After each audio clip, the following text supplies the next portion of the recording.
Welcome to Jeffco, Safe Caring Schools. This is your special education overview. You will need to bookmark two documents in this section. One is this slideshow, and the other is a general document of how your role fits into the IEP. Let's get started. Few learning targets from this short video is that you're going to understand some of the key ideas of special education, what it looks like to be a general education teacher and part of the special education process, and some ideas and resources for supporting students with disabilities. To start off with, IDEA is a federal education law. This goal is to provide students with a free and appropriate public education in the least restrictive environment. This may mean that students are in your class for 80% of the time or more, or in the general education setting, all the way to being into a separate school or out of district placement. We have a big range of students and their environments that they're in based on their needs. As you can see through this slide, that a child must have a disability in one of the 13 categories that we'll go through. And just to note that we do have students that struggle in school that aren't eligible for special education. As I mentioned before, with the least restrictive environment, we look for our students to be with their non-disabled peers in the general education setting to the maximum extent appropriate. This is based on student need and determined by an IEP team.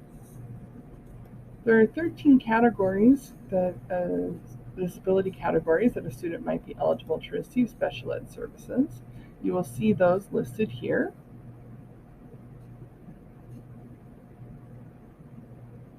Note that there are some that are age specific. Infant toddler with a disability is birth to 3. Developmental delay, ages 3 to 8.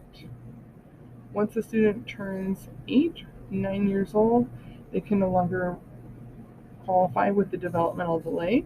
At that time, if not before then, a different category must be chosen if the student continues to qualify.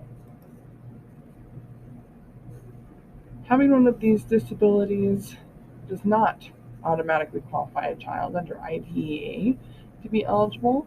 They must have a disability, and as a result of that disability, need special ed services to make progress in school. Now, getting down to what the role of a gen ed teacher in the special education process might look like. Here's the overall process.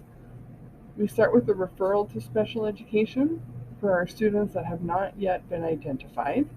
We review existing data and determine if an initial evaluation is appropriate and what areas we might assess. Once we get consent from parents for an initial evaluation, we would move forward with that evaluation and determine eligibility within 60 days. Lastly, we develop an IEP based on the evaluation data and that eligibility determination. It includes goals, accommodations, services, and what that least restrictive environment is going to look like.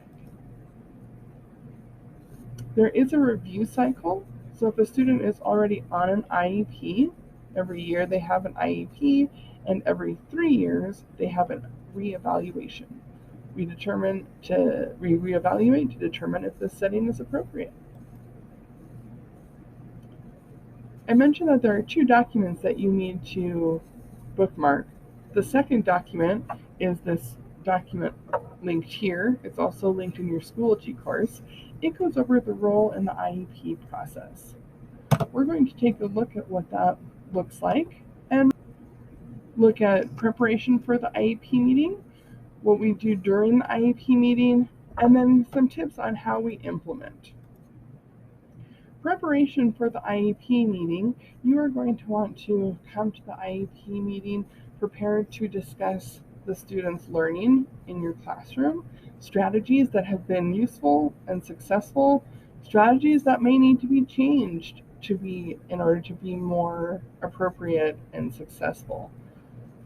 You want to be able to suggest any positive interventions that might be used, and if you prepare a brief report of their current performance, you'd be very successful and prepared for an IEP meeting. During the IEP meeting, of course, you are going to want to share the information that you've gathered. You want to be able to describe students' behavior and what that relationship with their peers looks like in your classroom.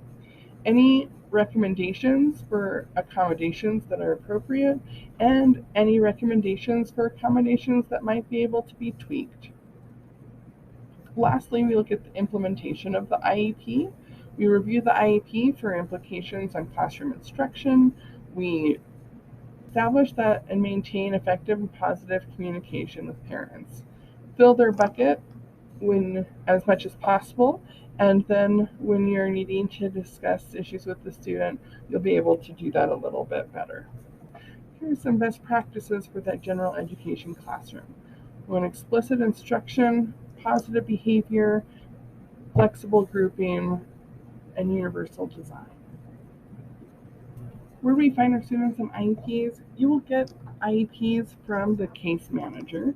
If you don't have a student's IEP, you will notice in Infinite Campus that there's a flag saying the student is on an IEP. If you don't currently have a copy, please see the case manager for that student, or the special ed team lead will be able to support you in finding those students and their needs.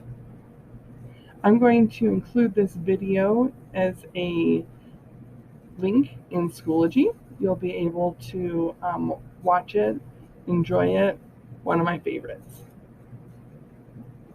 Lastly, there's some additional resources. I would go ahead and bookmark these as well.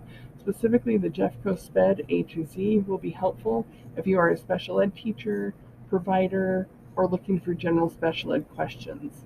Thank you for watching this video. Welcome to Jeffco. Enjoy the rest of your year.